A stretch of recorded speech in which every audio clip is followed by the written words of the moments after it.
சோனம் குக்கிங்கில் என்ன பார்க்க போகிறோன்னா செட்டிநாடு கோழிக்கறி குழம்பு. வாங்க அது எப்படி செய்யறதுன்னு பார்க்கலாம். ஒரு 2 துண்டு பட்டை, ஒரு 4 ஏலக்காய், ஒரு 4 கிராம்பு, ஒரே ஒரு அன்னாசிப்பூ, ஒரு ஸ்பூன் அளவு மல்லி, ஒரு 4 காஞ்ச மிளகாய். இது மாதிரி வறுத்து வைக்கல சிக்கன் குழம்புலாம் உங்களுக்கு நல்லா டேஸ்ட்டாகவும் இருக்கும், நல்லாவும் இருக்கும். அது ஒரு ஸ்பூன் அளவு சோம்பு, ஒரு ஸ்பூன் அளவு மிளகு, ஒரு ஸ்பூன் அளவு சீரகம். இது எல்லாத்தையும் நம்ம வறுத்து எடுத்துடலாம்.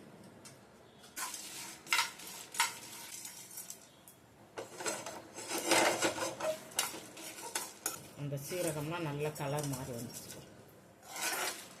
அந்த டைமில் நம்ம அதை ஒரு பிளேட்டில் மாற்றி ஆற வச்சுக்கலாம். நல்லா கொஞ்சமாக எண்ணெய் சேர்த்து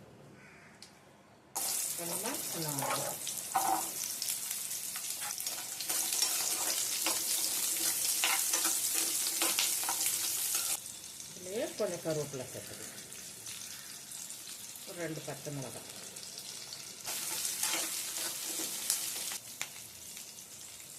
ஒரு 4 தக்காளி நறுக்கி வச்சுருக்கேன், அதையும் சேர்த்து நம்ம அது கூட வதக்கணும். எப்பவுமே கறி குழம்பு, இந்த சிக்கன் குழம்பு, மட்டன் குழம்புலாம் வைக்கலாம் அரைச்சி நல்லா வதக்கிட்டு அரைச்சி வச்சோம்னா சூப்பராக இருக்கும் குழம்பு. இந்த தேங்காயும் கொஞ்சம் கூட சேர்த்து எல்லாம் சேர்ந்து நல்லா வதங்கி வரணும்.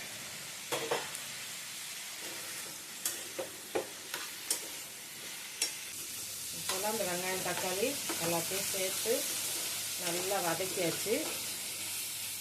இப்போ நம்ம வறுத்து வச்ச மசாலா இருக்குல்ல, அதையும் இந்த வதக்குனதையும் சேர்த்து நம்ம ஒன்றா அரைச்சிட்டு வந்துடலாம். எல்லாத்தையும் சேர்த்து ஆற வச்சு ஒன்றா அரைச்சிடும்.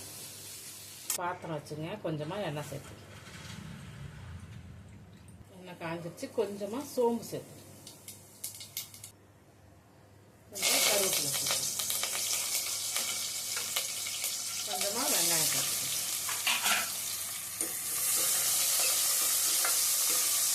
நம்ம கழுவி வச்சிருக்க சிக்கன் சேர்த்து,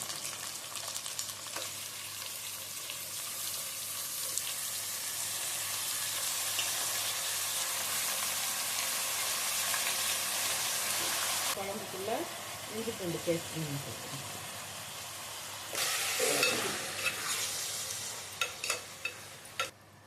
மஞ்சள் பொடி சேர்த்து, குழம்புக்குள்ள மிளகாத்தூளை சேர்த்துக்கலாம். ஒரு ஸ்பூன் அளவு வெறும் மிளகா, அதேமாரி ஒரு ஸ்பூன் அளவு மல்லித்தூள் சேர்த்துக்கணும். நம்ம மல்லி மிளகாலாம் வறுத்து அரைக்கிறதுனால நீங்கள் காரம் பார்த்துட்டு சேர்த்துக்கணும். மிளகு வேறு ஒரு ஸ்பூன் அளவு சேர்த்துருக்கோம், அதனால் உங்களுக்கு எவ்வளோ காரம் வேணுமோ அதுக்கு தகுந்த மாதிரி நீங்கள் சேர்த்துக்கலாம். இந்த குழம்புக்குள்ளே உப்பை சேர்த்துக்கலாம்.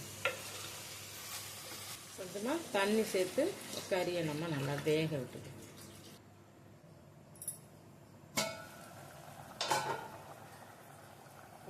கறி நல்லா வெந்துருச்சு.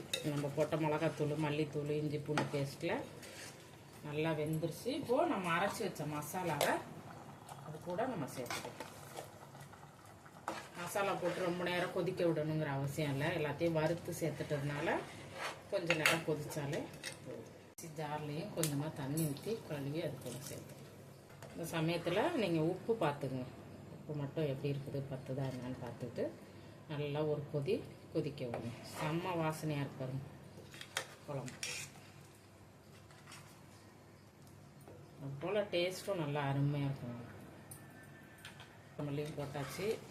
நம்மளோட செட்டிநாடு சிக்கன் குழம்பு ரெடி ஆகிடுச்சு. நீங்களும் உங்கள் வீட்டில் செஞ்சு சாப்பிட்டு பார்த்துட்டு எப்படி இருக்குங்கிறத கமெண்ட்டில் சொல்லுங்கள்.